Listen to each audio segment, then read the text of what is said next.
Amém, amados irmãos, louvado seja Deus. Vamos expor o texto sagrado nesta noite, que está no livro do Evangelho segundo Lucas, em seu capítulo de número 24. Evangelho segundo Lucas, no seu capítulo 24.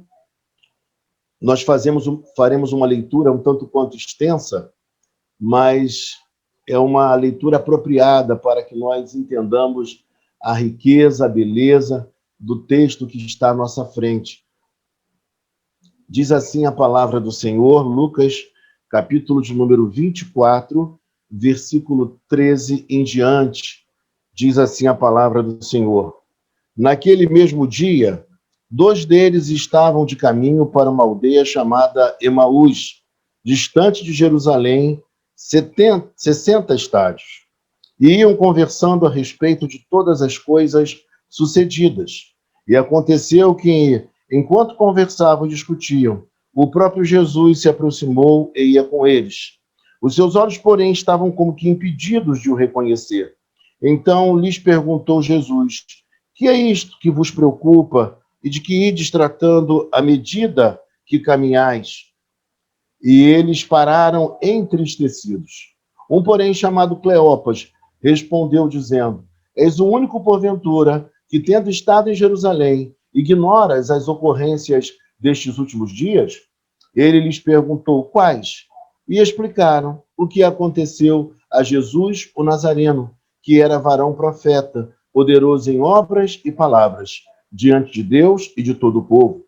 E como os principais sacerdotes e as nossas autoridades o entregaram para ser condenado à morte e o crucificaram. Ora, nós esperávamos que fosse ele quem havia de redimir a Israel.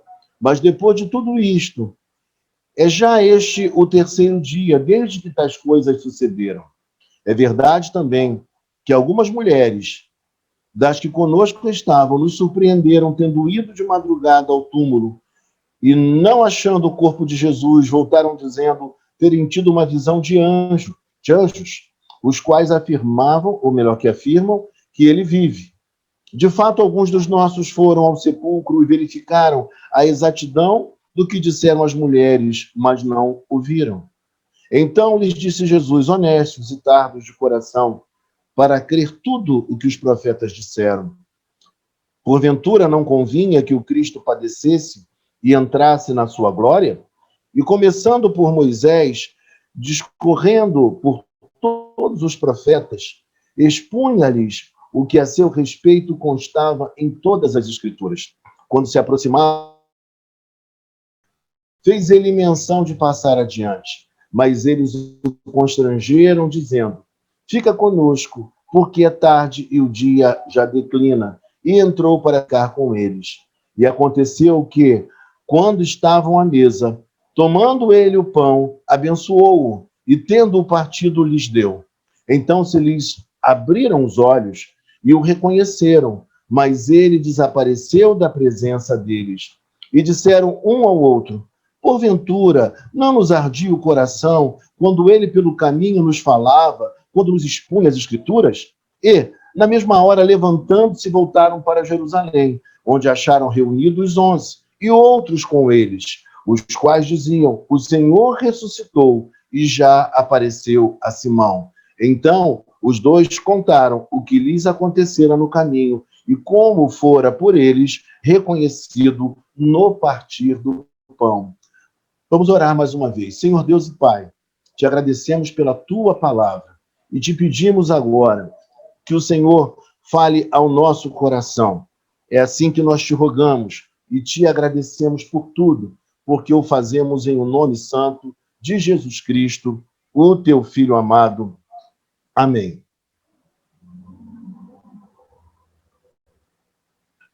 Meus amados irmãos, nós temos diante de nós um dos textos mais belos da Sagrada Escritura.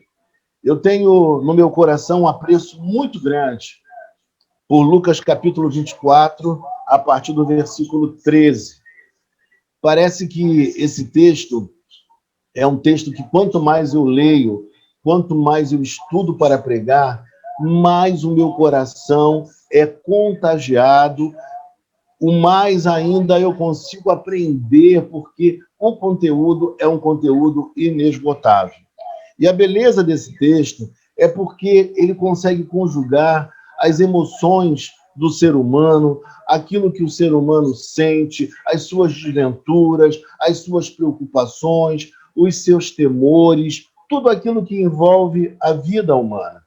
Se eu tivesse que dar um título para esse texto, para essa mensagem, eu diria que em Jesus as nossas esperanças não podem ser frustradas.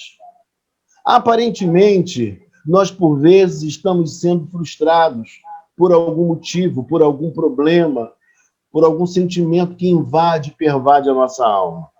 Mas o texto nos conta e nos mostra com muita clareza que o Senhor Jesus não nos deixa sozinhos de forma alguma. Depois da sua morte, crucificação, tudo aquilo que Jesus viveu, algo aconteceu. Em muitos dos discípulos houve uma certa frustração. Parecia que as suas esperanças malograram. Parecia que não havia mais sentido, porque tudo que eles depositaram em Jesus aparentemente foi frustrado. E o texto fala no versículo 13 que 2 discípulos, que nós não sabemos se eram um casal, nós não sabemos se eram 2 amigos, alguns sugerem que fosse Cleopas e Lucas, mas nós não podemos afirmar. Eles caminhavam indo em direção a Emaús, que ficava aproximadamente a 11 quilômetros de Jerusalém. E eles vão caminhando, diz o texto, não era uma distância grande.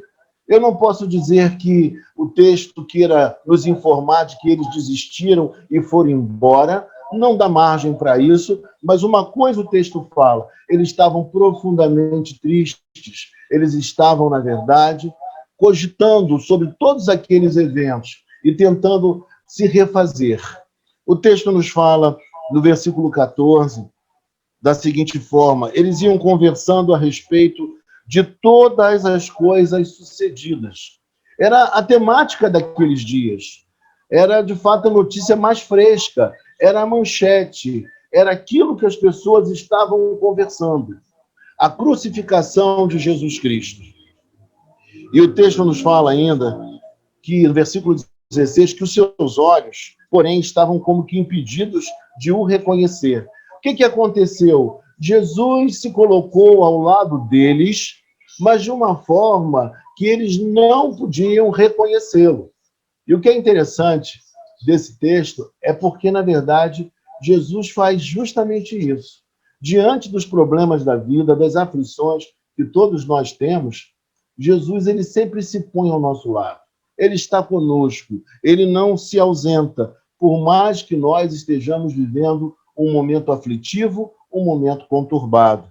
Então, Jesus se coloca ao lado deles e interage com aqueles discípulos. Veja só o que o texto diz no versículo 17.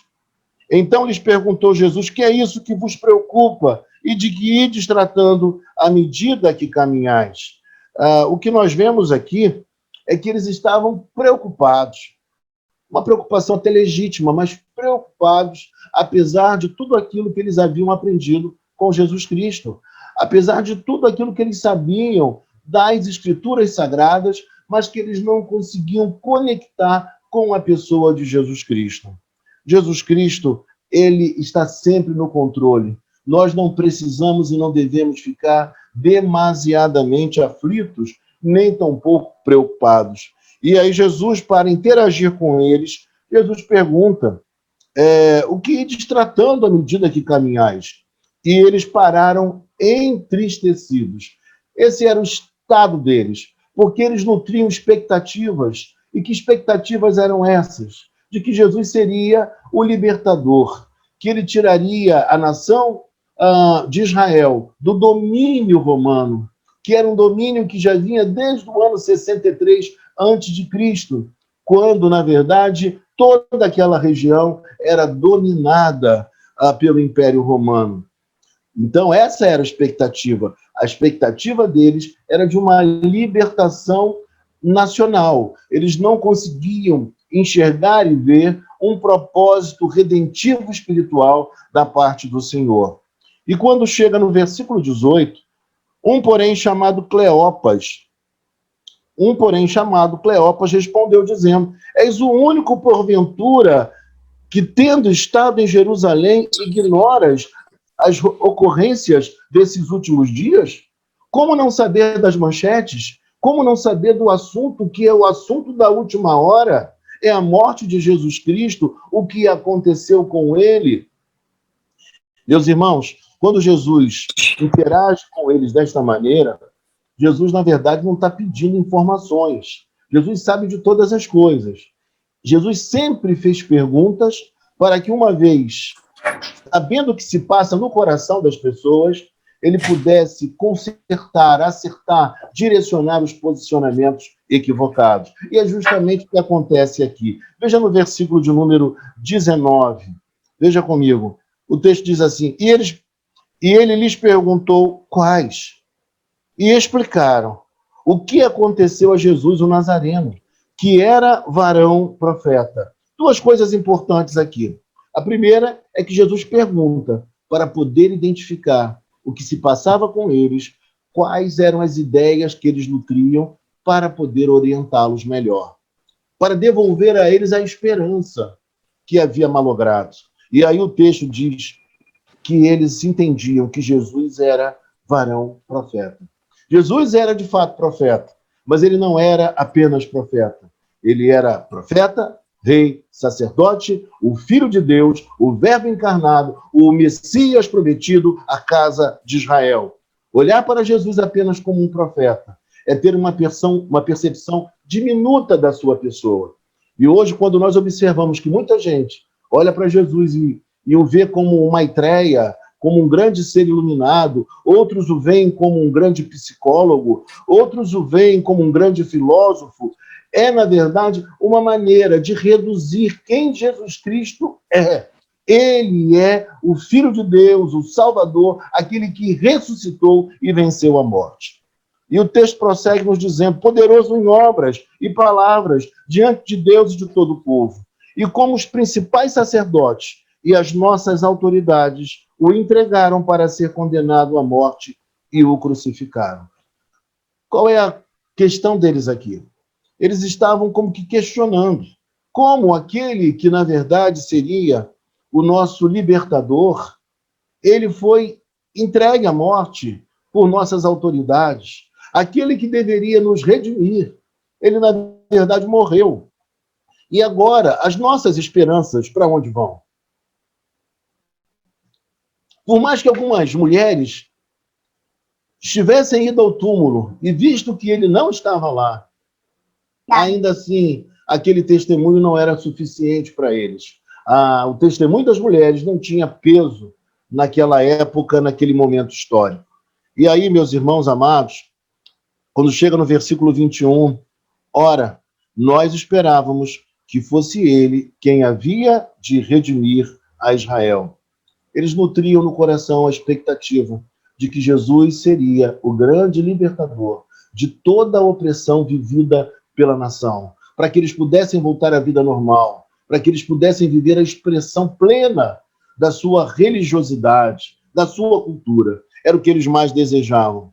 Não ter sobre si uma carga tão pesada de impostos. Eles queriam essa libertação e a frustração veio por conta da morte de Jesus Cristo.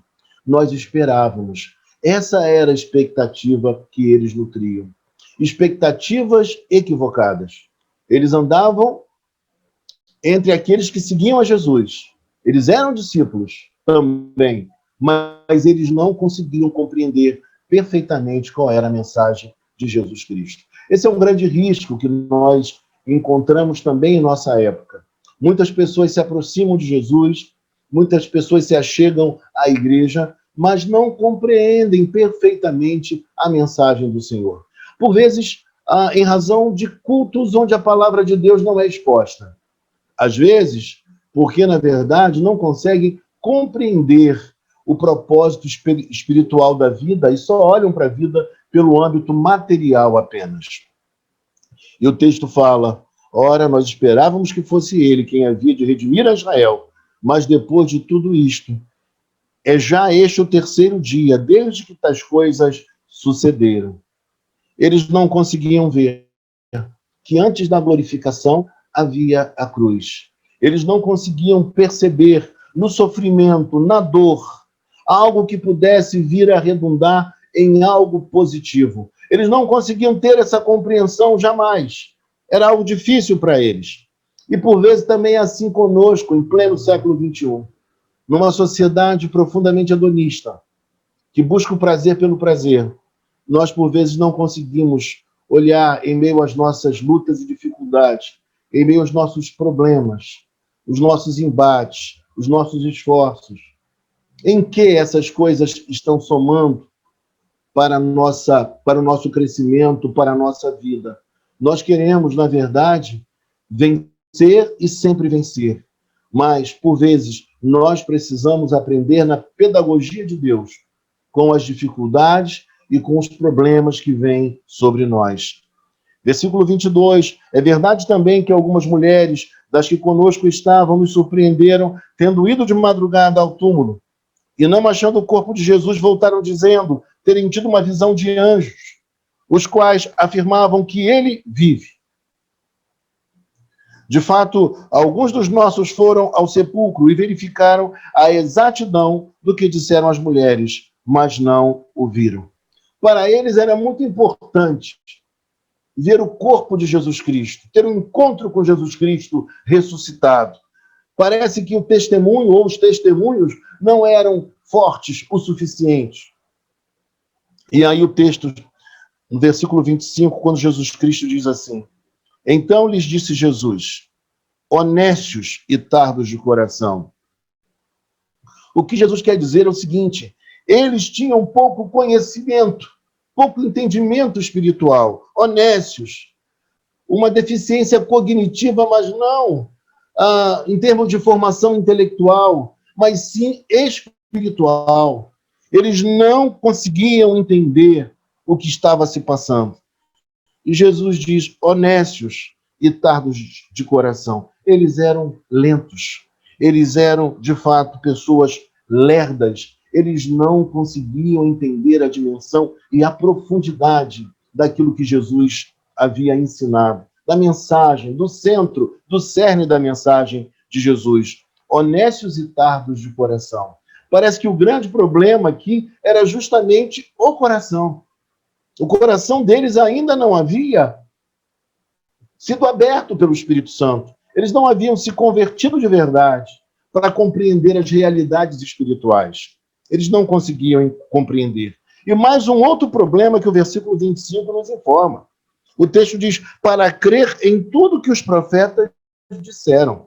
O grande problema aqui, o problema de muita gente ainda hoje, é que as pessoas querem escolher no que acreditar. As pessoas querem escolher qual é a melhor doutrina. Mas o texto fala que eles eram lerdos, que eles eram tardos. Eles não conseguiam, de fato, crer em tudo o que os profetas disseram. Nós precisamos acreditar em toda a Bíblia.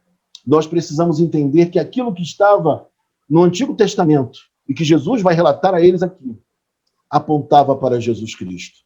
Toda a Bíblia, Antigo e também o Novo Testamento, apontam para Jesus Cristo. Em Gênesis, ele é o nosso Deus Criador. Em Êxodo, ele é o nosso libertador. Em Levítico, ele é o nosso sacrifício pelo pecado. E nós precisamos compreender que toda a Bíblia Sagrada, ela aponta para Jesus Cristo. Ele é o centro de todas as coisas. E o texto nos informa.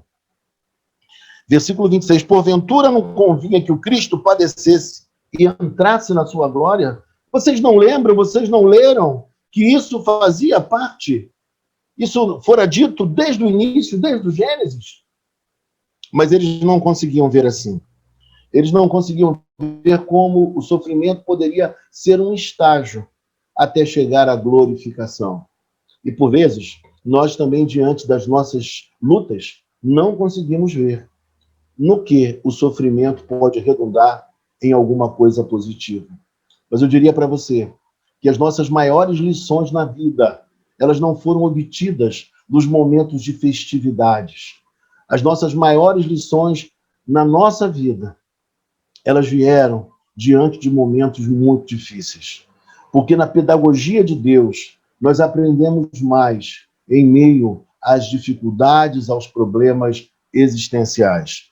E o texto nos fala, e começando por Moisés, discorrendo por todos os profetas, expunha-lhes o que a seu respeito contava em todas as Escrituras.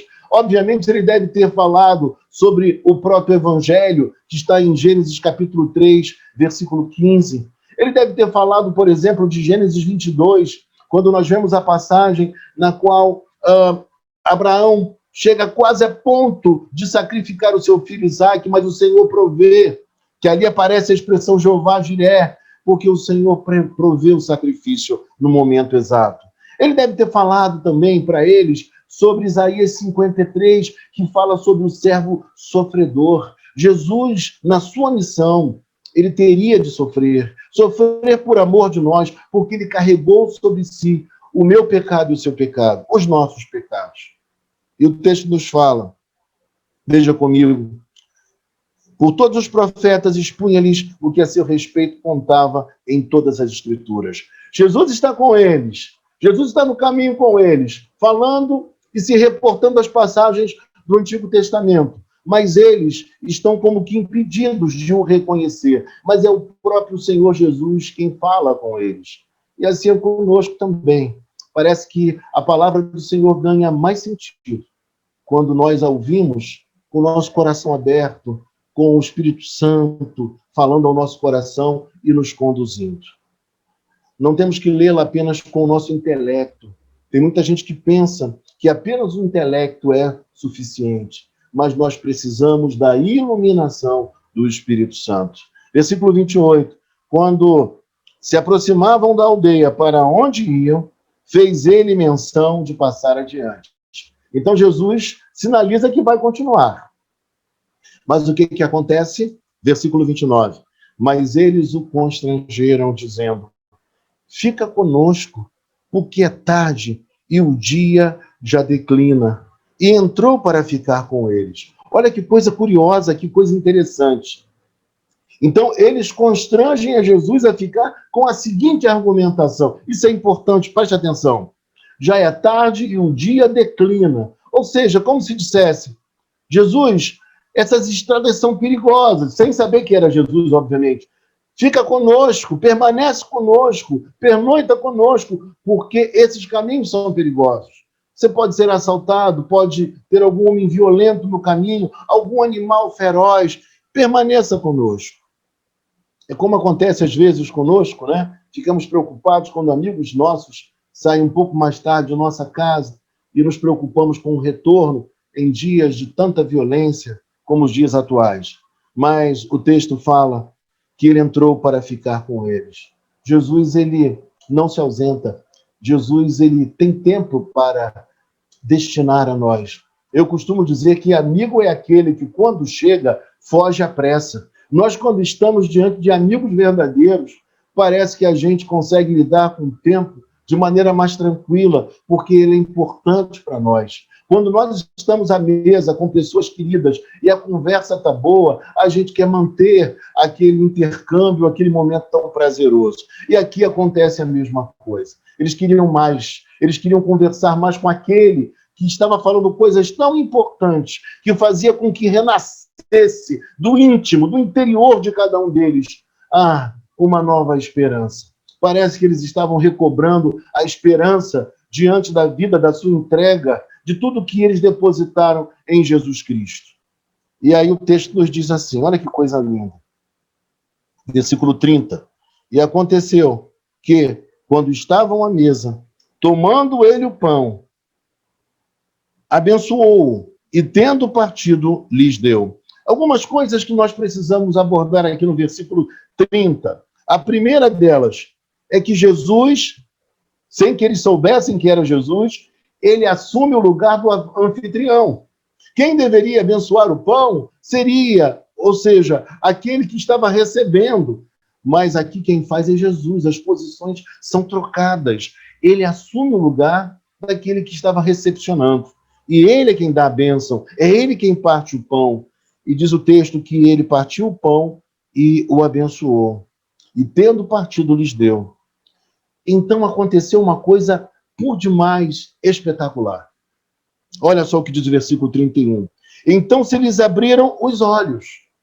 Porque, meu irmão e minha irmã, o conhecimento de Jesus Cristo ressurreto só é concedido ao ser humano por ele mesmo, pelo próprio Deus. Não é algo obtido pelo nosso empenho, pelo nosso esforço, pela nossa competência ou inteligência ou intelectualidade. O texto nos mostra que naquele momento o entendimento deles foi aberto para perceber que quem estava ali era o próprio Senhor Jesus Cristo. E o que é mais interessante ainda, quando foi que isso aconteceu? Como foi que isso aconteceu? Alguns pensam que na hora de partir o pão eles viram a marca dos cravos nas mãos de Jesus.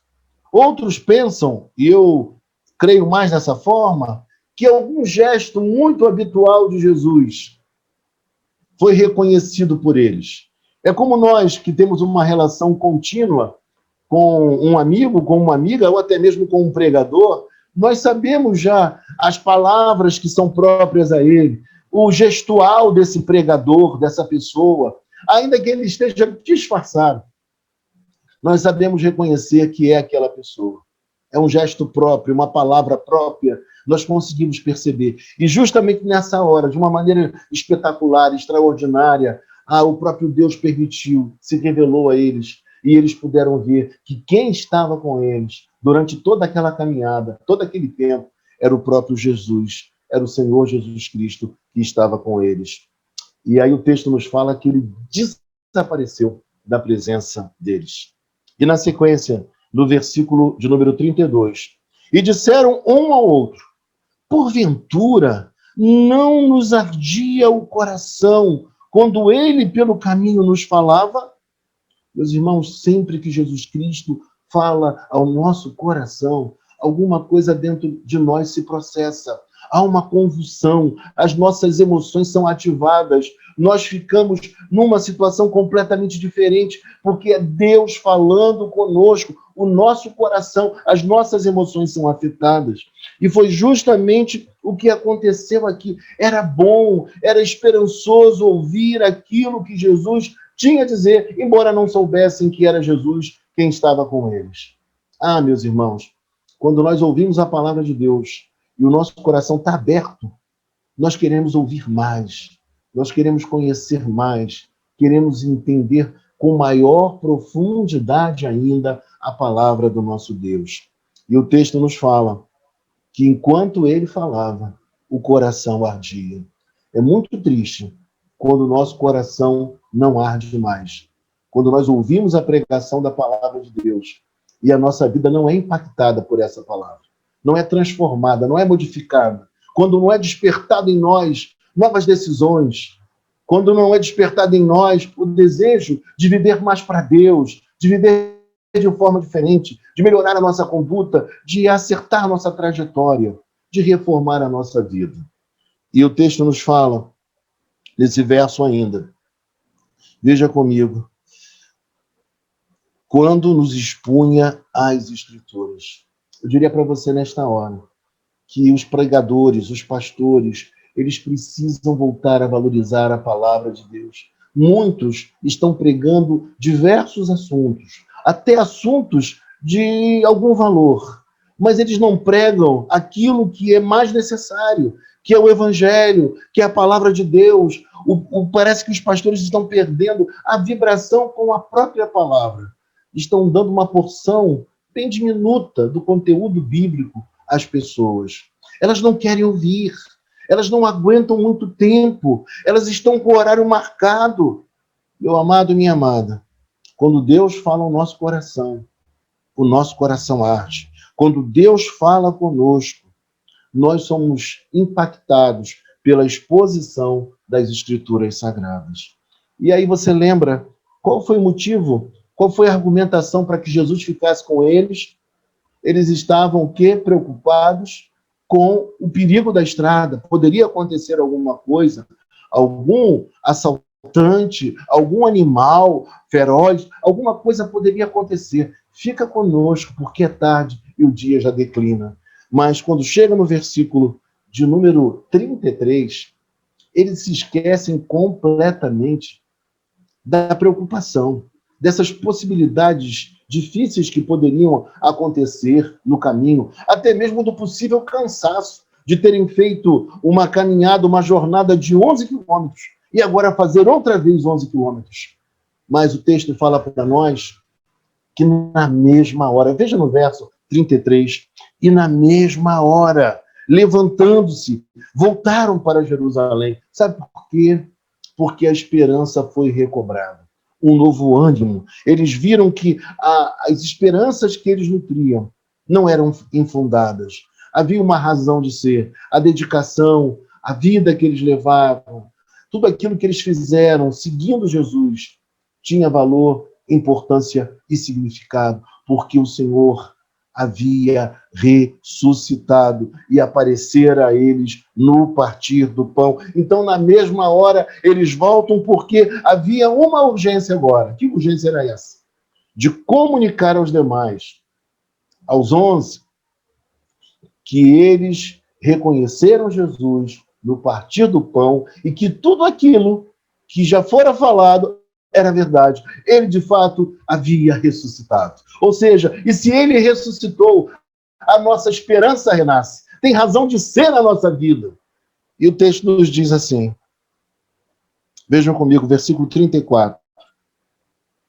Os quais diziam, o Senhor ressuscitou e já apareceu a Simão. Então, os dois contaram o que lhes acontecera no caminho e como fora por eles reconhecido no partir do pão. Meus irmãos, quando Jesus Cristo, ele de fato adentra a nossa vida, um novo elan, um novo ímpeto, uma nova coragem diante da vida ressurge. Nós passamos a ter uma vontade enorme de comunicar o seu amor para as pessoas, de viver para ele, de entender que a vida tem sentido apesar de todas as coisas difíceis que acontecem, daquilo que nós não conseguimos compreender perfeitamente, mas ainda assim a vida faz sentido. É bom viver e é bom viver para Jesus Cristo. Um novo ânimo, um novo ímpeto vem sobre cada um de nós. E a minha expectativa nesse domingo da ressurreição, nós lembramos da ressurreição do Senhor, é que o nosso coração tenha sido impactado e que nós possamos falar dessa palavra com muita coragem, com muito encantamento, com muita disposição, para que as pessoas também venham a conhecer quem é Jesus Cristo. A minha expectativa é essa, que o nosso coração tenha sido impactado e que de hoje por diante nós falemos ainda mais desse conteúdo tão rico, não somente intelectualmente falando, mas que é rico espiritualmente, que é rico para a nossa vida, para o nosso dia a dia, mas que também é rico para a eternidade.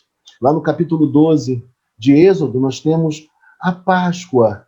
Nós temos a instituição da Páscoa, que era a libertação dos judeus da escravidão do Egito, do domínio de Faraó. Mas aqui, no Novo Testamento, em Jesus Cristo, nós temos a libertação do pecado, nós temos a libertação das nossas mazelas, nós temos a libertação do domínio cruel de Satanás. Nós temos agora uma nova vida em Cristo Jesus. Ele promoveu uma grande e profunda transformação espiritual em cada um de nós. Como diz Efésios, ele vos fez assentar em lugares celestiais em Cristo Jesus. Nós estamos agora em outro status espiritual, tudo por conta daquilo que Jesus Cristo realizou. Mas o que esses discípulos não entendiam, e que muitos hoje não entendem também, que antes da glorificação de Jesus Cristo, houve a sua humilhação, o seu sofrimento, a sua dor. E tudo que ele fez foi de maneira muito consciente. Eu quero pedir a Deus nesta noite que você seja encorajado também a enfrentar as suas lutas e viver para Ele de maneira a glorificá-lo na face da terra. Ele é o nosso Senhor. Ele está conosco na estrada. Ele está conosco no dia a dia da nossa existência. E isso é maravilhoso, poder contar com a sua companhia. Nós queremos orar nesta hora. Eu quero orar por você. Eu quero pedir a Deus pela sua vida.